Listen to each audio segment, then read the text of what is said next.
Hello, classmates. This is Dayron Tippins, and this is my presentation on creating an outline.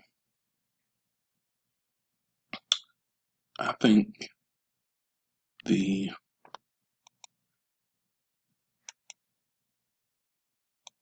most important step would be picking your topic. That is, whether it's assigned or something that you have to pick from, um, a selection that you have to pick from. Uh, that you should that the topic should interest you.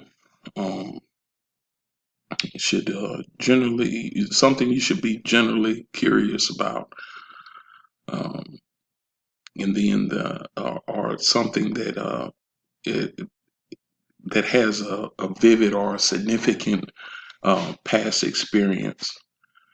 Um, I think picking your topic is definitely crucial, because the more familiar or the better informed you are about the subject, the more you'll be able to write with clarity on it. Um, the second, or the other thing about picking the topic is uh, that you have to think about. Uh, I know that it says here in my presentation, although this may seem a rather simplistic step, it remains the primary one. And if you have no time, make time to just think.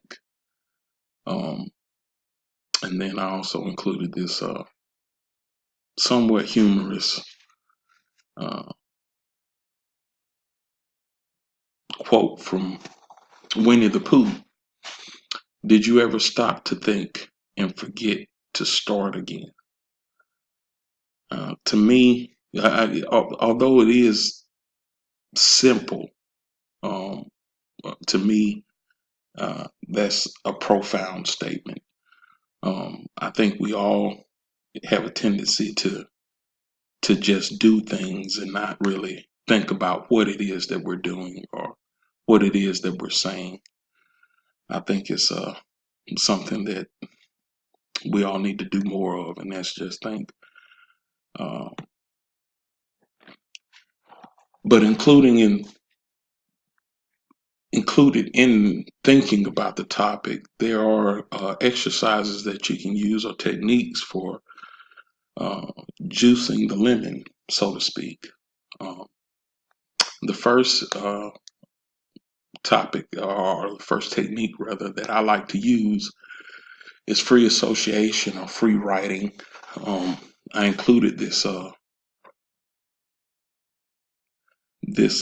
pictograph here of one of the ideas that came from Freud, which is that that the human psyche or the is like an iceberg, which only 10% is above the water, and the rest, or the 90% rather, is below the surface.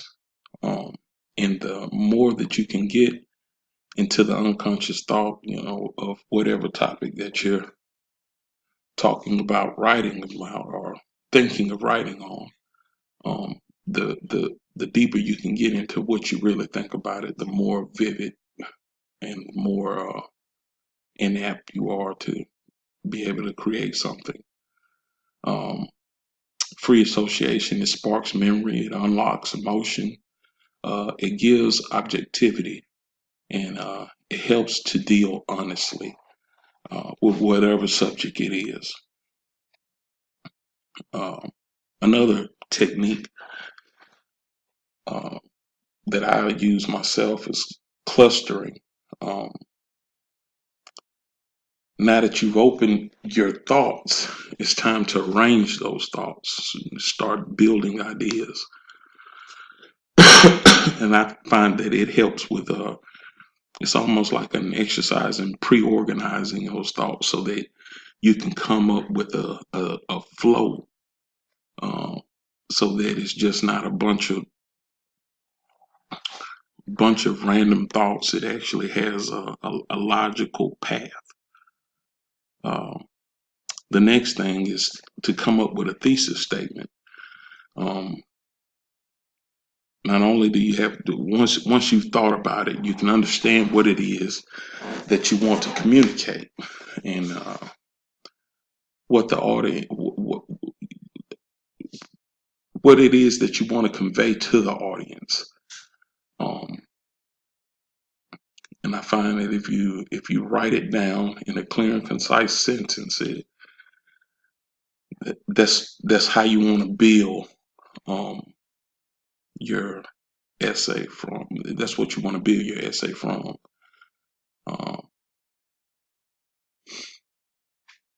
Now that you've done that, it's time to finalize the plan.